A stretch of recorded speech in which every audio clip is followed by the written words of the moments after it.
రామ్ చరణ్ గారి పెద్ద teaser release అయింది, ఎలా అనిపించింది రామ్ చరణ్ గారి లుక్స్? చాలా బాగా అనిపించిందండి. ఆ బాడీ కానీ ఆ రామ్ చరణ్ గారి యాక్టింగ్ కానీ చాలా బాగా అనిపించింది. పర్ఫార్మెన్స్ కానీ చాలా బాగుంది. అంటే ఆయన చూస్తే హనుమంతుడిని చూసినట్టు అనిపిస్తుంది. ఆల్మోస్ట్ అలాగే అనిపించిందండి. అయితే అప్పట్లో హనుమంతుడు ఇలాగే ఉండేవారేమో అనిపించింది.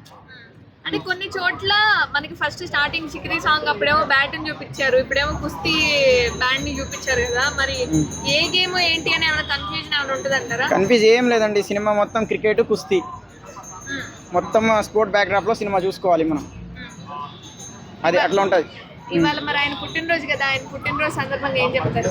ఆయన మరిన్ని ఇండస్ట్రీ హిట్ సినిమాలు తీసుకుంటూ మరింత పైకి రావాలి. ఇండస్ట్రీలో ఒక మెగాస్టార్కి తనయుడుగా కాకుండా మెగా పవర్ స్టార్ అనే సపరేట్ బేస్ సంపాదించుకున్న వ్యక్తి ఆయన. మరిన్ని సినిమా ఇండస్ట్రీలో బ్లాక్ బస్టర్ సినిమాలు చేసుకుంటూ ముందుకు పోవాలని కోరుకుంటున్నారు. బ్రో, టీజర్ చూసిన తర్వాత సినిమాని ఏ విధంగా ఎక్స్పెక్ట్ చేస్తున్నారు మీరు? చాలా బాగా ఎక్స్పెక్ట్ చేస్తున్నాం బ్రో. చాలా బాగుంది. అన్నని చూడగానే రామ్ చరణ్ అన్నని సూపర్, ఒక స్క్రీన్ మీద ఎలా చూస్తాం ఇంకా, కానీ ఇప్పుడు ప్రజెంట్ టీజర్ చూడగానే చాలా బాగా ఎక్సైట్ గా ఉంది. బుచ్చిబాబు గారి గురించి ఏం చెప్తారు? బుచ్చిబాబు గారి గురించి చెప్పాల్సిన అవసరం లేదు బ్రదర్. ఆ ఉప్పెన సినిమా ఆల్రెడీ చూసినాము. ఉప్పెనని మించి ఉప్పెన ఇస్తాడు ఇందులో అని తెలుసు. మరి ఫ్యాన్స్ అందరూ గుడి కడతారు అనుకోవచ్చా? గుడి కట్టుతారు కంపల్సరీ. అది బుచ్చిబాబు గారికి మాత్రం కంపల్సరీ. ఒక మాటలో చెప్పండి బ్రో, రామ్ చరణ్ గారి గురించి ఏం చెప్తారు? రామ్ చరణ్ అన్న అంటే బంగారం అండి.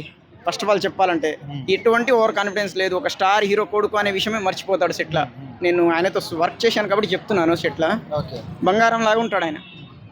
టీజర్ లో మ్యూజిక్ కూడా అంత ఆకట్టుకునేలా లేదు. ఏఆర్ రెహమాన్ అంత మంచిగా లేదు, తమన్ డిఎస్పీ ఇచ్చినంత రేంజ్ లో లేదంట. బాగుంది బ్రో. ఇప్పుడు కొంతమంది ట్రోల్ చేస్తారు అట్లా, కానీ బాగుంది సినిమా. చూసిన తర్వాత అర్థమవుతుంది చెప్పేటోళ్ళకి. 600 crore పక్కా బ్రో. పెద్ద సినిమా. ఈ బుచ్చిబాబుకి నెక్స్ట్ లెవెల్ తీసుకుపోతుంది. రామ్ చరణ్ అన్నకి కూడా నెక్స్ట్ లెవెల్ సినిమా. రాజమౌళి ఎలా చూపించారో అంతకు మించి బుచ్చిబాబు నెంబర్ 1గా చూపించారు. ఆ టైలర్ చూస్తే, ఆ బాడీ, ఆ స్టైలు, ఆ లుక్ చూస్తే నాకైతే నిజంగా చెప్తాను, మెగా పవర్ స్టార్ అన్నారు కదా, చిరంజీవికి పవన్ కళ్యాణ్కి కలిపితే ఎంత స్టారో ఈ సినిమా రామ్ చరణ్కి అంత పెద్ద స్టార్కి తీసుకెళ్తుందని పగాడగా మీకు చెప్తాను. నా లుక్స్ అన్ని కూడా అచ్చం హనుమంతుల్లాగా ఉన్నాయంటున్నారు. నంబర్ 1 ఆంజనేయుడే. మరి అందరూ సందేశం లేదు. నిజంగా రామ్ చరణ్ ఆంజనేయుడే. రామ్ చరణ్లో ఉంది పేరు ప్రఖ్యాత, మీకు తెలుసు తెలియదు కానీ రామ్ చరణ్ అంటే నిజంగా వాళ్ళ తాతగారు పెట్టి పేరు. రామ్ చరణ్ అంటే ఏంటి? రామ్ అంటే ఎవరు? రాము. చరణ్ అంటే ఏంటి? ఆంజనేయుడు చరణ్ కోరుకోండు. రామ్ చరణ్ అంటే ఆంజనేయుడే. ఈ పొద్దు మెగా పవర్ స్టార్ నిజంగా చెప్తాను, హీరోగా నేను భావించట్లేదు, హనుమంతుడిగా భావిస్తాను. అంతే, హనుమంతుడు అంటే ఒక ఆంజనేయుడు.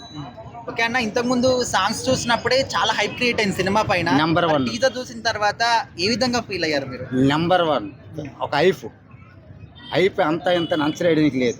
Number 1 level. దీనికోసం ఎటువంటి అనుమానాలు పడవలసిన అవసరమే లేదు.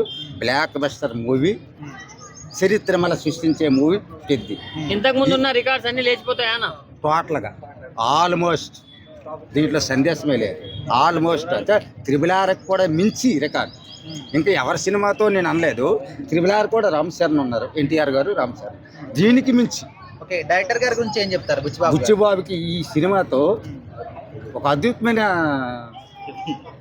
పేరు వస్తుంది. కొన్ని ఆఫర్స్ వస్తాయి. ఇంకా పెద్ద పెద్ద మహేష్ బాబు, ఎన్టీఆర్ వీళ్ళందరూ కూడా బుచ్చిబాబు దగ్గరికి వెళ్ళవలసిన పరిస్థితి వస్తుంది. మాతో సినిమా తీయండి, బుచ్చిబాబుకి అంత పేరు వస్తుంది.